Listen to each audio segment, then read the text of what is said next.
എനിക്കിന്ന് ശൈത്യ എന്ന ആ വ്യക്തിയുടെ ആ ഒരു ഗെയിമിനെ കുറിച്ചൊരു അനലൈസിസ് ചെയ്യണം എന്നുണ്ട്. പുള്ളിക്കാരത്തി അകത്ത് നിന്ന സമയത്തായിക്കോട്ടെ, പുറത്ത് പോയ സമയത്തായിക്കോട്ടെ, തിരിച്ച് റീ എൻട്രി ചെയ്ത് വന്ന സമയത്തായിക്കോട്ടെ, അനുമോൾക്കെതിരെ അന്ന് തൊട്ട് ഇന്ന് വരെ കളിക്കുന്ന ആ ഒരു ഗെയിമിനെ കുറിച്ച് രണ്ട് വർത്തമാനം പറയാനുണ്ട്. കാരണം വേറൊന്നുമല്ല, ശൈത്യ അനുമോളുടെ ഒരു ഫ്രണ്ടായിട്ട്, അതായത് ശൈത്യയ്ക്ക് ഒരു ബെഡ് സ്പേസ് ഇല്ലാതിരുന്ന സമയത്ത് അനുമോളുടെ അടുത്ത് വിളിച്ച് കിടത്തുകയും അനുമോളുടെ ഒരു ബെസ്റ്റ് ഫ്രണ്ട് അല്ലെങ്കിൽ ഒരു വെരി ക്ലോസ് ഫ്രണ്ട് എന്ന രീതിയിൽ പരസ്പരം പല സീക്രട്ടായിട്ടുള്ള കാര്യങ്ങൾ ഷെയർ ചെയ്യുകയും ശൈത്യയുടെ പല കാര്യങ്ങൾ, ശൈത്യയ്ക്ക് പോലും നാണക്കേടുണ്ടാക്കുന്ന പല കാര്യങ്ങൾ പുറത്തറിഞ്ഞാൽ അങ്ങനത്തെ കാര്യങ്ങൾ വരെയും അനുമോളുടെ അടുത്ത് ഷെയർ ചെയ്ത് നല്ല രീതിക്ക് നിന്ന് പോവുകയായിരുന്നു. ആ സമയത്ത് അനുമോള് മാത്രമല്ല, ബിൻസി ആയിക്കോട്ടെ, ബിൻസിയും ശൈത്യം കൂടെ സംസാരിക്കുന്നുണ്ട് ജിസേലിൻ്റെ കാര്യം. രേണുവും അതേപോലെ കലാഭവൻ സരികയും കൂടെ സംസാരിക്കാറുണ്ടായിരുന്നു പലരുടെയും കാര്യം. അതേപോലെ തന്നെ അനുമോളും ശൈത്യയും കൂടെ പലരുടെയും കാര്യം അവിടെ നിന്ന് സംസാരിച്ച സമയത്തൊക്കെ വന്ന ടൈമിൽ ശൈത്യയ്ക്ക് അനുമോള് പറയുന്നതൊക്കെ വളരെ കറക്റ്റായിട്ട് തോന്നിയിട്ടുണ്ട്.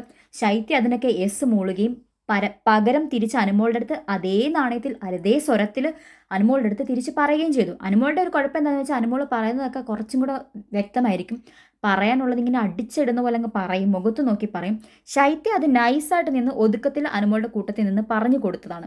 രണ്ടുപേരും അങ്ങോട്ടും ഇങ്ങോട്ടും ഈ ബിൻസിയുടെ ആയിക്കോട്ടെ, ജിസേലിൻ്റെ ആയിക്കോട്ടെ, അങ്ങനെ ഒരുപാട് കാര്യങ്ങൾ പറഞ്ഞിട്ടുണ്ട്.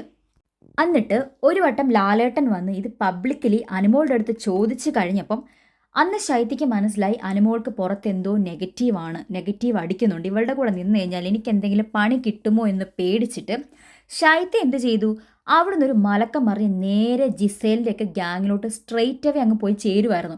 ആ ഒരു കാര്യം ഭയങ്കര വിസിബിളാണ്. ശൈത്യ മാറിയിട്ടുണ്ട്.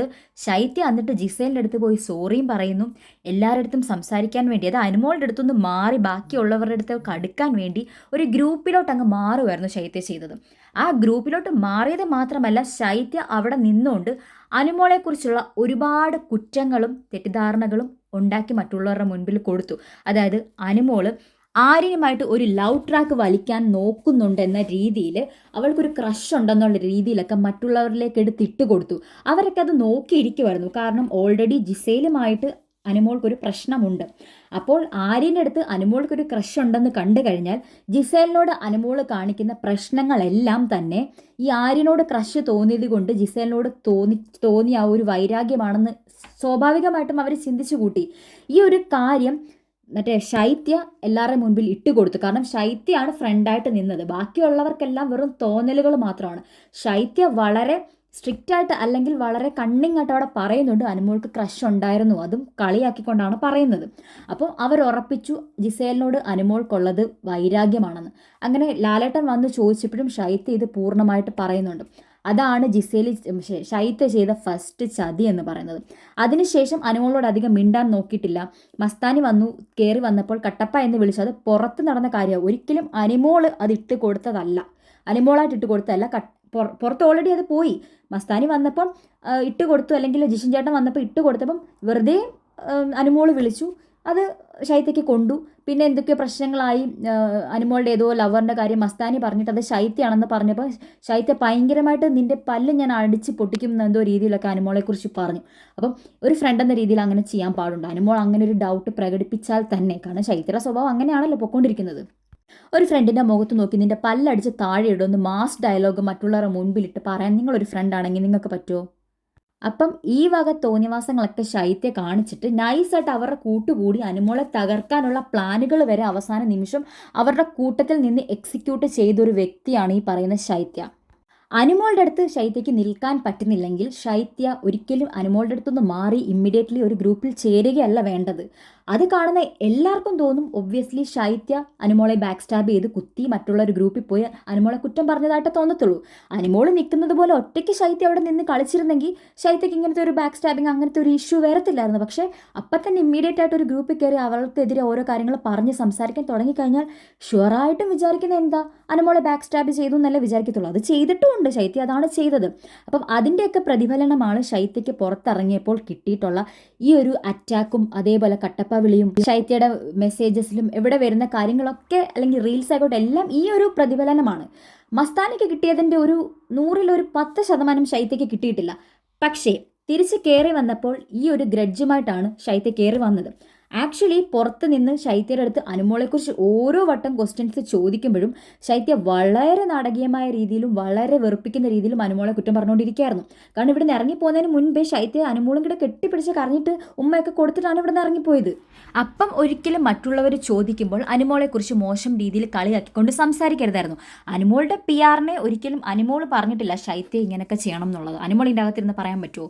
അപ്പം ശൈത്യയുടെ വിചാരം എന്താ, അനുമോൾ പറഞ്ഞിട്ടാണെന്നുള്ള വിചാരിച്ചിട്ടാണോ ശൈത്യ എന്താണ് അവിടെ ചെയ്ത് കൂട്ടിയത്, അതാണ് ശൈത്യയ്ക്ക് കിട്ടിക്കൊണ്ടിരിക്കുന്നത്. ഈ ഒരാൾ, ഞാൻ ഒരിക്കലും അനുമോളുടെ PR അല്ല, പക്ഷെ എനിക്ക് ശൈത്യയുടെ സ്വഭാവം ഇഷ്ടപ്പെട്ടിട്ടില്ല. ശൈത്യയെ ഞാൻ കളിയാക്കുമോ അല്ലെങ്കിൽ ഒന്നും പോയി പറയുമോ ഒന്നും ചെയ്യുന്നല്ല. ആസ് എ പേഴ്സൺ എനിക്ക് ശൈത്യ ഇഷ്ടമല്ല.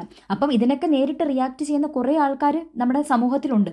അവർ റിയാക്ട് ചെയ്യും. അങ്ങനെ സോഷ്യൽ മീഡിയയിൽ വന്ന് ആക്ഷേപിക്കുന്നതും ഒരാളെ ഹേർട്ട് ചെയ്യുന്നതും ഒക്കെ മോശം തന്നെയാണ്. പക്ഷെ നമുക്ക് എത്ര പേരെ തടയാൻ പറ്റും? തടയാൻ പറ്റത്തില്ല. ഇത് കണ്ടില്ല കേട്ടില്ല എന്ന് നടിച്ചു പോകാനേ പറ്റത്തുള്ളൂ. പക്ഷെ ശൈത്യയ്ക്ക് ആ ഒരു മെൻ്റൽ സ്ട്രെങ്ത് ഇല്ല. പിന്നെ PR എന്ന് പറയുന്ന ആൾ എന്തൊക്കെയോ ശൈത്യയുടെ അടുത്ത് ശൈത്യയുടെ PR-ഉം അനുവിൻ്റെ PR-ഉം ഒന്നാണെന്നൊക്കെ ഉള്ള രീതിയിൽ പറഞ്ഞു കൊടുത്തെന്നൊക്കെ പറയുന്നു. ഈ ശൈത്യയുടെ PR-ഉം അനുവിൻ്റെ PR-ഉം ആണെങ്കിൽ ഒന്നാണെങ്കിൽ എന്തുകൊണ്ട് അനുമോളിൽ മാത്രം PR-ൻ്റെ സപ്പോർട്ട് കൊണ്ട് അവിടെ നിൽക്കുന്നു? ശൈത്യ എന്തുകൊണ്ട് ഔട്ടായി? ഒബ്വിയസ്ലി അത് ശൈത്യയുടെ ആ ഒരു കളിയുടെ ഗുണം കൊണ്ട് തന്നെയാണ്. തിരിച്ച് കയറി വന്നപ്പോഴും അനുമോളുടെ അടുത്ത് ആദ്യം ശൈത്യം മിണ്ടാൻ കൂട്ടാക്കാതെ പിന്നീടുള്ള അടുത്ത ദിവസം തന്നെ ശൈത്യ അനുമോളുടെ അടുത്ത് നൈസായിട്ട് ചോദിക്കുകയാണ്. കാരണം ശൈത്യയ്ക്ക് അനുമോളുടെ ഫ്രണ്ട്ഷിപ്പോ അല്ലെങ്കിൽ അനുമോളുള്ള സ്നേഹവുമല്ല.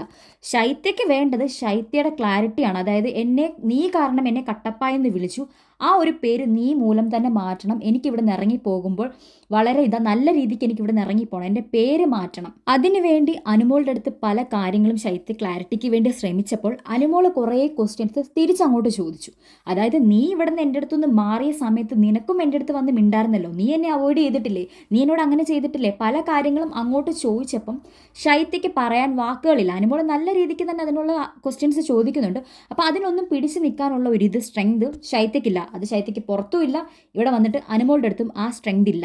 അപ്പം ശൈത്യയ്ക്ക് മനസ്സിലായി അനുമോൾ പറഞ്ഞതെടുത്ത് എനിക്ക് നിൽക്കാൻ പറ്റത്തില്ല, ഇവളെ ഒരു നടക്കൊന്നും അനുമോൾക്കറിയാം. അനുമോൾ എന്തെങ്കിലും കാര്യങ്ങൾ ഭയങ്കര ക്ലാരിറ്റിയാണ് എന്തെങ്കിലും കാര്യങ്ങൾ പറയുന്നത് കേട്ടോ. ആ ഒരു കാര്യത്തിൽ അനുമോൾ സമ്മതിക്കണം. എന്ത് കാര്യം പറഞ്ഞാലും ഭയങ്കര ക്ലാരിറ്റിയോടെ പറയും. എല്ലാ കാര്യങ്ങളും ഓർത്ത് വെച്ച് ചോദിക്കും. അങ്ങനെ ഓരോ കാര്യങ്ങളും ഇങ്ങനെ ഓർത്ത് വെച്ച് ചോദിച്ച സമയത്ത് ശൈത്യയ്ക്ക് പറയാൻ മറുപടികളില്ലാതെ ശൈത്യ അവിടെ വീണുപോയി. ശൈത്യ അന്നേരം തന്നെ വിക്ടിം കാർഡ് എടുത്തിട്ടു. അവിടെ കിടന്ന് അലറി വിളിച്ച് അലമുറയിട്ട് കരയാണ് ശൈത്യ അവിടെ. ഈ പറയുന്ന മസ്താനിക്കൊക്കെ ഇതിനെക്കാട്ട് ഇരട്ടി നടന്ന സംഭവങ്ങൾ. ശൈത്യയ്ക്ക് അതിൻ്റെ ഒരു ഭാഗം പോലും ഇല്ല. എല്ലാവരും വിളിച്ചു കൂട്ടി ഇവളെന്താ കാണിക്കുന്നത് അറിയോ, എൻ്റെ അച്ഛനും അമ്മയ്ക്കും എന്തോരം അനുഭവിക്കുന്നതെന്നൊക്കെ പറഞ്ഞ് ശൈത്യ അവിടെ കിടന്ന് കരഞ്ഞു കൂവി നിലവിളിച്ച്. ശൈത്യ ആരുടെടുത്തായി നിലവിളിക്കുന്നത്? ഞാൻ ഇന്നൊരു ഫേസ്ബുക്കിൽ ഒരു കമൻറ്റ് കണ്ടതാണ്, അല്ലെങ്കിൽ ഒരാളൊരു ഇട്ടിരിക്കുന്ന പോസ്റ്റാണ്. ഒരു കൈ മുറിഞ്ഞ് ഫുൾ ചോര ഒലിച്ച് കിടക്കുന്ന ആളുടെ അടുത്ത് ചെന്നിട്ട് ഒരു പിന്നുകൊണ്ട് മുറിഞ്ഞ ആ ഒരു ബ്ലഡ് പോയിട്ട് ശൈത്യ കാണിച്ചു കൊടുക്കുക. അതായത് അനുമോളുടെ കൈ മൊത്തത്തിൽ മുറിഞ്ഞ് ബ്ലഡ് ഫുള്ള് പൊക്കോണ്ടിരിക്കുക. ശൈത്യ എന്നിട്ട് പിന്നും കൊണ്ടുണ്ടായ ഒരു മുറിവ് കൊണ്ട് അനുമോൾ കാണിക്കുക എൻ്റെ കയ്യിൽ നിന്നാണ് ഏറ്റവും കൂടുതൽ ബ്ലഡ് പോകുന്നതെന്നുള്ള രീതിയിൽ. അതായത് ശൈത്യയുടെ പ്രശ്നമാണ് ഇവിടുത്തെ ഏറ്റവും വലിയ സംഭവം. അനുമോൾ ഈ ഇത്രയും ദിവസം അനുഭവിച്ച ട്രോമ, അല്ലെങ്കിൽ എല്ലാവരും കൂടെ റീഎൻട്രി കഴിഞ്ഞിട്ട് ഇങ്ങോട്ട് വന്നിട്ട് അനുമോളെ ഇട്ട് കാണിച്ച് അനുമോൾ അനുഭവിച്ച ആ വേദന ഒന്നുമല്ല. എനിക്ക് പുറത്ത് വരുന്ന ട്രോളാണ് എൻ്റെ ഏറ്റവും വലിയ പ്രശ്നം, നിൻ്റെ പ്രശ്നം ഒന്നുമല്ല എന്നുള്ള രീതിയിൽ അനുമോളുടെ അടുത്ത് സംസാരിച്ചുകൊണ്ടിരിക്കുക.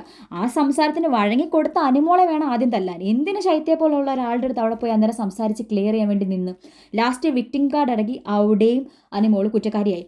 അതിനുശേഷം ശൈത്യ ഇതിന് മുൻപേ വന്ന ദിവസം അനുമോൾ സംസാരിക്കുന്നില്ല എന്ന് കൂട്ടാക്കിയപ്പോൾ അവൾക്ക് ബാങ്ക് ലോൺ ഇല്ല, അവൾക്ക് ആ വെഹിക്കിൾ ലോൺ ഇല്ല, അവൾ പണക്കാരിയാണ്, റബ്ബർ വിറ്റാൽ അവൾക്ക് പൈസ കിട്ടത്തില്ലേ, അവൾ സ്റ്റാർ മാജിക്കിലെ തങ്കച്ചനെ ചതിച്ചു, ഇവിടെ വന്ന് നമ്മുടെ അനീഷ് ചേട്ടനെ നല്ലൊരു റെസ്പെക്റ്റ് ഉള്ള മനുഷ്യനായിരുന്നു, അയാളെ കണ്ണും കലാശവും കാണിച്ച് ചതിച്ചു, പലരെയും ചതിച്ചു, പ്രവീണുമായിട്ടുള്ള ബന്ധം അവൾ ട്രാക്ക് വലിക്കാൻ നോക്കി. അങ്ങനെ അനുമോളെക്കുറിച്ച് പറയാത്ത കുറ്റങ്ങളൊന്നും തന്നെ ഇല്ല.